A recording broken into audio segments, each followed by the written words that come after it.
উত্তরে বইছে হিমেল হাওয়ায় ওঠানামা করছে তাপমাত্রার পারদ। এতে করে চরম বিপাকে পড়েছে নিম্ন আয়ের মানুষ। অন্যদিকে হাসপাতালগুলোতেও বেড়েছে ঠান্ডাজনিত রোগীর সংখ্যা। প্রতিনিধিদের পাঠানো তথ্য ও চিত্রে ডেস্ক প্রতিবেদন।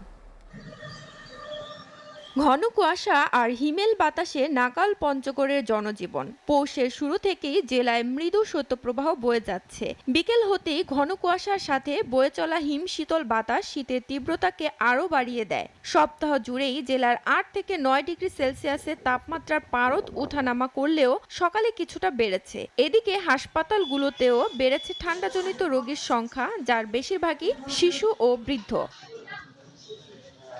রংপুর সহ উত্তরাঞ্চলে আবারও জেঁকে বসেছে শীত। ঘন কুয়াশা না থাকলেও হিমেল হাওয়ায় শীতের তীব্রতা বেড়েই চলেছে। শীতের কারণে সবচেয়ে বেশি বিপাকে পড়েছে ছিন্নমূল ও শ্রমজীবী মানুষ।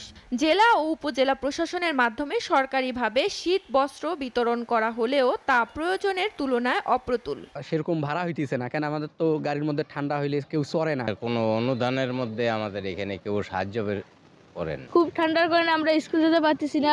দিনাজপুরে কুয়াশার ঘনত্ব কমলেও হিমেল হাওয়া বাড়িয়ে দিয়েছে শীতের তীব্রতা। এতে সবচেয়ে দুর্ভোগে পড়েছে নিম্ন আয়ের মানুষ। স্থানীয় আবহাওয়া অফিস জানায়, আগামীতে তাপমাত্রার পারদ আরও কমবে, হতে পারে বৃষ্টি। কিস্তি দেওয়ার অসুবিধা আছে, ব্যবসা না করলেও চলে না, সংসারের অভাব তো থাকিবেই।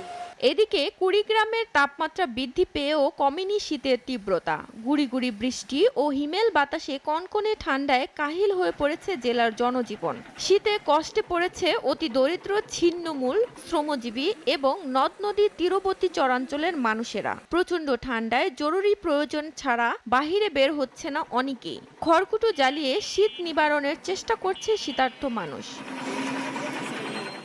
SATV news desk.